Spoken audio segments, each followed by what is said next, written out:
අයිබෝන් ළමයි. ඉතින් ඔන්න අදත් මම GK ප්‍රශ්න ටිකක් ගෙනාවා. හරි ඉතින් එහෙනම් ඔන්න පටන් ගමු අපේ අද ඉඳලා වැඩ ටික. මොකද GK 3-4ක් විතර කරන්න තියෙන නිසා ඉක්මනට වීඩියෝස් ටික දාන්න ළමයි. පළවෙනි ප්‍රශ්නේ ස්වාධීන ශ්‍රී ලංකාවේ පළමු අගමැතිවරයා කවුද? DS සේනානායක මහතා. දෙවෙනි ප්‍රශ්නේ ශ්‍රී ලංකාවේ ප්‍රථම ජනාධිපතිවරයා කවුද? විලියම් ගෝපල්ලව මහතා. තුන්වෙනි ප්‍රශ්නය ශ්‍රී ලංකාවේ ජාතික වෘක්ෂය කුමක්ද? නාගස. හතරවෙනි ප්‍රශ්නය ලෝකයේ උසම කන්ද කුමක්ද? එවරස්ට් කන්ද. පස්වෙනි ප්‍රශ්නය ජලයේ රසායනික සංකේතය කුමක්ද? H2O. හයවෙනි ප්‍රශ්නය ලෝකයේ විශාලතම සාගරය කුමක්ද? පැසිෆික් සාගරය. හත්වෙනි ප්‍රශ්නය ශ්‍රී ලංකාව නිදහස් දිනය සමරන්නේ කවදාද? පෙබ්‍රවාරි 4. අටවෙනි ප්‍රශ්නය ශාක ප්‍රභා සංශ්ලේෂණය සඳහා ලබා ගන්නා වායු කුමක්ද? Carbon dioxide. ලෝකයේ සීනි කෝප්පය ලෙස හඳුන්වන රට කුමක්ද? කියුබාව. 10වෙනි ප්‍රශ්නය ලෝකයේ වැඩිම ජනගහනයක් සිටින නගරය කුමක්ද? ටෝකියෝ. 11වෙනි ප්‍රශ්නය දිලිසෙන සියල්ල රත්තරන් නොවේ යන කියමන කාගේද? විලියම් ෂේක්ස්පියර් තමයි ඒක ප්‍රකාශ කරලා තියෙන්නේ. 12වෙනි ප්‍රශ්නය මිනිස් සිරුරේ ඇති මුළු අස්ථි කැබලි සංඛ්‍යාව කීයද? 206යි. 13වෙනි ප්‍රශ්නය ශ්‍රී ලංකාවේ වේගයෙන්ම වැඩෙන ශාකය කුමක්ද? 13වෙනි ප්‍රශ්නය ලෝකයේ වේගයෙන්ම වැඩෙන ශාකය කුමක්ද? උණ ශාකය. 14වෙනි ප්‍රශ්නය ඕස්ට්‍රේලියාවේ අගනගරය කුමක්ද? කැන්බරා. 15වෙනි ප්‍රශ්නය දළදා මාලිගාව පිහිටා ඇත්තේ කුමන නගරයේද? මහනුවර. 16වෙනි ප්‍රශ්නය ලෝකයේ පළමු කෘත්‍රිම චන්ද්‍රිකාව කුමක්ද? ස්පුට්නික් 1. 17 යකඩ ගෑණිය ලෙස හඳුන්වන්නේ කාවද කියලා අහනවා. මාග්‍රට් තැත. 18වෙනි ප්‍රශ්නය බංග්ලාදේශයේ අගනුවර කුමක්ද? ඩකා. 19වෙනි ප්‍රශ්නය තේවල අඩංගු රසායනය කුමක්ද? ටැනින්. 20වෙනි ප්‍රශ්නය 2004 සුනාමියෙන් වැඩිම බලපෑමක් එල්ල වූ රට කුමක්ද? ඉන්දුනීසියාව. ශ්‍රී ලංකාවටත් දැඩි බලපෑමක් එල්ල වුණා. ඉතින් මේ දෙකම හරි උත්තර විදිහට අපිට ගන්න පුළුවන්. 21වෙනි ප්‍රශ්නය පෘථිවිය සූර්යයා වටා භ්‍රමණය වන බව සොයාගත්තේ කවුද? නිකලස් කොපර්නිකස්. 22 මහා සිහිගිරිය ඉදි කළේ කුමන රජතුමාද? කාශ්‍යප රජු. 23වෙනි ප්‍රශ්නය මානව හිමිකම් කවුන්සලේ සමාජික රටවල් ගණන කීයද? 47යි. 24 ප්‍රශ්නය ලෝක සෞඛ්‍ය දිනය ලෙස නිරීක්ෂණය කරන්නේ කුමන දිනේද? අප්‍රේල් 7 තමයි ලෝක සෞඛ්‍ය දිනය විදියට නම් කරලා තියෙන්නේ. 25 වෙනි ප්‍රශ්නය ලෝකයේ විශාලතම කාන්තාරය කුමක්ද? සහරා කාන්තාරය.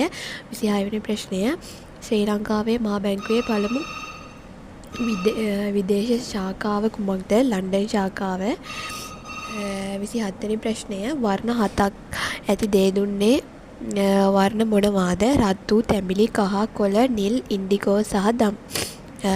28 වෙනි ප්‍රශ්නය මහා පරාක්‍රම බාහු රජු ඉදිකළ පරාක්‍රම සමුද්‍රයේ පිහිටා ඇත්තේ කොහිද කියලා අහනවා. පොළොන්නරුව. 29 වෙනි ප්‍රශ්නය පළමු ලෝක යුද්ධය ආරම්භ වූ වර්ෂය කුමක්ද? 1914.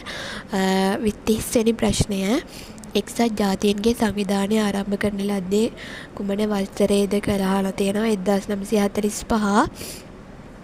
31 වෙනි ප්‍රශ්නය මොනාලිසා සිතුවම නිර්මාණය කළේ කවුද? Leonardo da වින්චි.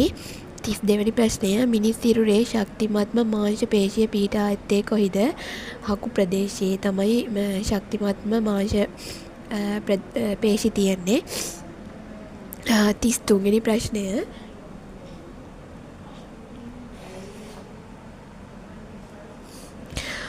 33 වෙනි ප්‍රශ්නය උපතේ සිට සම්පූර්ණයෙන්ම වැඩි ඇති එකම ශරීර කොටස කුමක්ද කියලා අහනවා. S තමයි උපතේ ඉඳලා සම්පූර්ණයෙන්ම වැඩි තියෙන අස්ථි ශරීර කොටස වෙන්නේ S. 34 වෙනි ප්‍රශ්නය ශ්‍රී ලංකාවේ වත්මන් නග වෙනසුරු වරයා කවුද කියලා අහනවා.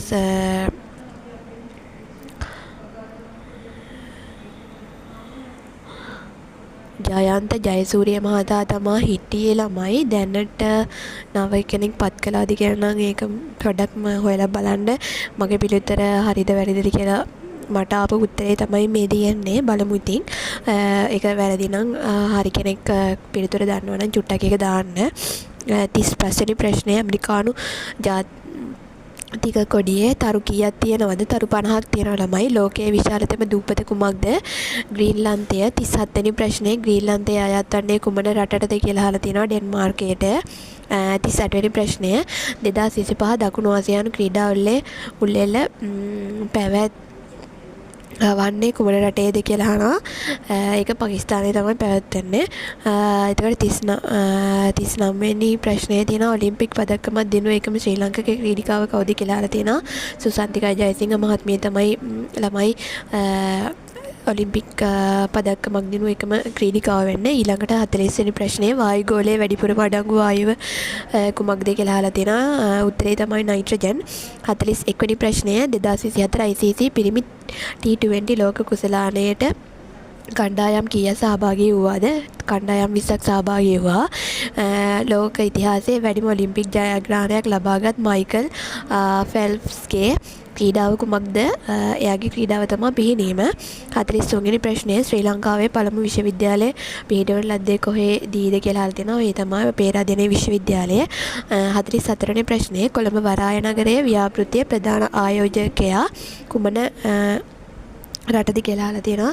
චීනය තමයි ආයෝජකයා වෙන්නේ. 45 වෙනි ප්‍රශ්නය ඉන්දියානු ජාතික ගීය ලිව්වේ කවුද? රබින්ද්‍රනාත් ටාගෝර්. 46 වෙනි ප්‍රශ්නේ දුරකථනය සොයාගත්තේ කවුද? Alexander gram bell. 47 වෙනි ප්‍රශ්නය පෘථිවි පෘෂ්ඨයේ පිටතම ස්තරය හඳුන්වන්නේ කුමක් ලෙසද කියලා අහලා තියෙනවා. බූ කබොල්ල එහෙම නැත්නම් කබොල කියලාත් කියනවා.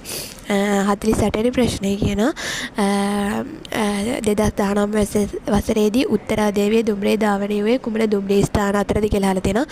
කොටුව සහ කන් කසන්තුරය. 49 වෙනි ප්‍රශ්නේ ශ්‍රී ලංකාවේ වැඩිම කාලයක් අගමැති ලෙස කටයුතු කළ පුද්ගලයා කවුද? රනිල් වික්‍රමසිංහ මහතා. ඊළඟට ළමයි මිනිස් ශරීරයේ විශාලතම ඉන්ද්‍රිය කුමක්ද? මිනිස් ශරීරයේ තියෙන විශාලතම ඉන්ද්‍රිය තමයි සම. ඉතින් ළමයි ඔන්න මම අද ඔයාලට ප්‍රශ්න 50ක් ගෙනාවා. ඉතින් මේ ප්‍රශ්න 50ත් ඔයගොල්ලෝ සටහනක් කරගන්න ඕන. මේකේ වැදගත් දෙයක් තියෙනවා නම් සටහන් කරගන්න. ඉතින් වැදගත් වෙන කෙනෙක්ට ගන්න තමයි මම මේ ටික දැම්මේ. හරි එහෙනම් හැමෝටම ස්තුතියි.